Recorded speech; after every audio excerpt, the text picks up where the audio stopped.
Hello friend, मैं अर्चना और आज के इस वीडियो में हम बात करेंगे किलों का रत्न कहे जाने वाले ग्वालियर किला के बारे में। दोस्तों, ग्वालियर किले को इसकी बनावट के कारण किलों का रत्न कहा जाता है। ये किला भारत के बीचों बीच मध्य प्रदेश के ग्वालियर जिले में गोपांचल नामक छोटी पहाड़ी पर स्थित है।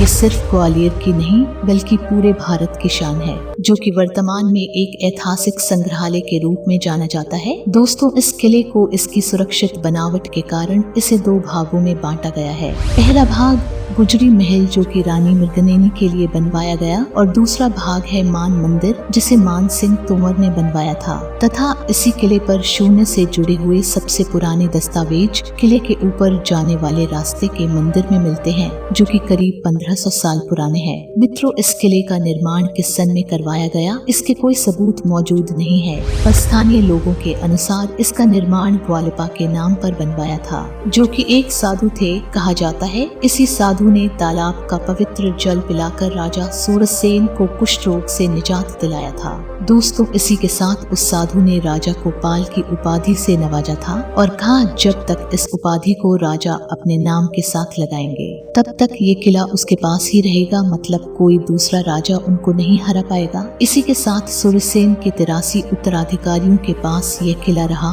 और 84 उत्तराधिकारी के समय के किले को हार गए।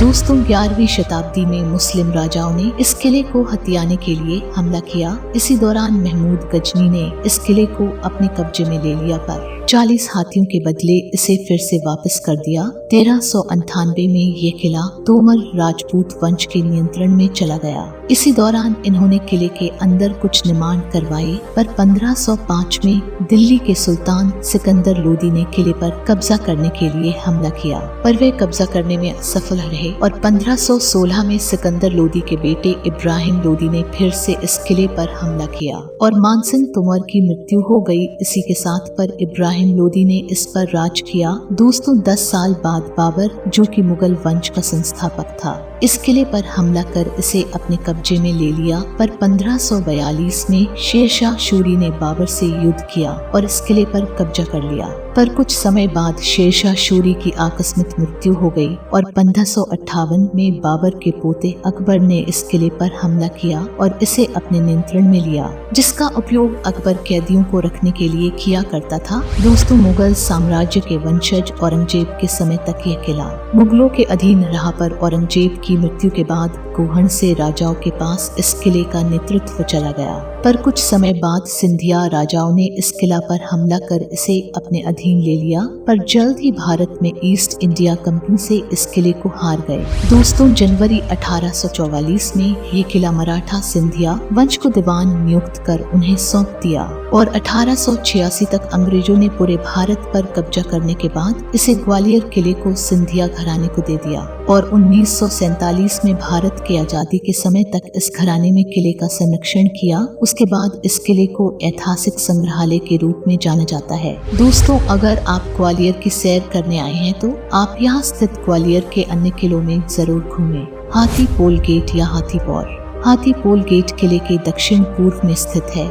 इस गेट को राव रतन सिंह ने बनवाया था। यह गेट मैन मंदिर महल की ओर जाता है। ये 7 द्वारों की श्रृंखला का आखिरी द्वार है। इसका नाम हाथी पोल गेट इसलिए रखा गया है कि में 2 हाथी बिगुल बजाते हुए एक मेहराब बनाते हैं। ये गेट देखने में बेहद आकर्षक लगता है। मान मंदिर महल ग्वालियर। दोस्तों, ये मंदिर को एक प्रिंटेड पैलेस रूप में जाना जाता है, क्योंकि मान मंदिर पैलेस में स्टाइलिश टाइलों के उपयोग किया गया है। इस मंदिर को पेटेंट हाउस भी कहा जाता है, क्योंकि इनमें फूलों, पत्तियों, मनुष्यों और जानवरों के चित्र बने हुए हैं। जब आप इस महल के अंदर जाएंगे, यहाँ आपको एक गोल कारागृह मिलेगा। इस जगह औरंगजेब ने अपने भाई मुराद की हत्या की थी। इस महल में एक तालाब भी है जिसका नाम जौहर कुंड है। यहाँ पर राजपूतों की पत्नियां सती होती थी।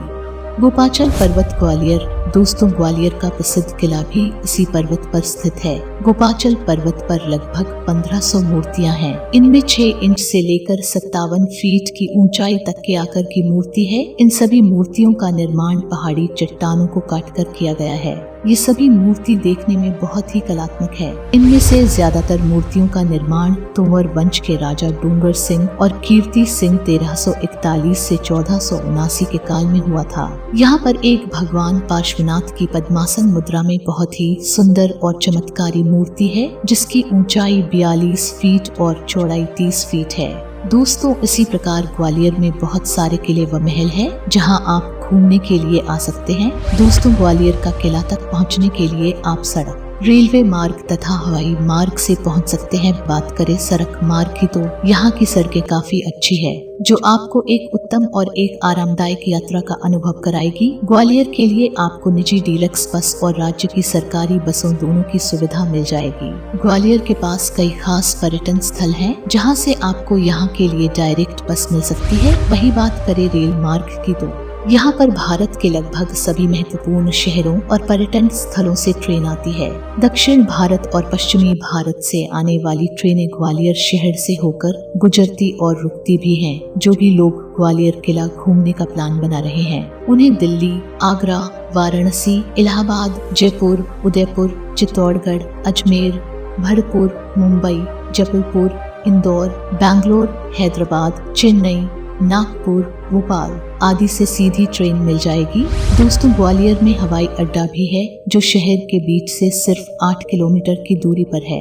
यहाँ से आपको कई स्थानीय टैक्सियाँ और बसें मिल जाती हैं। अगर आपको हवाई अड्डे पर जाना है तो आप टैक्सियों और बसों की सहायता से पहुँच सकते हैं।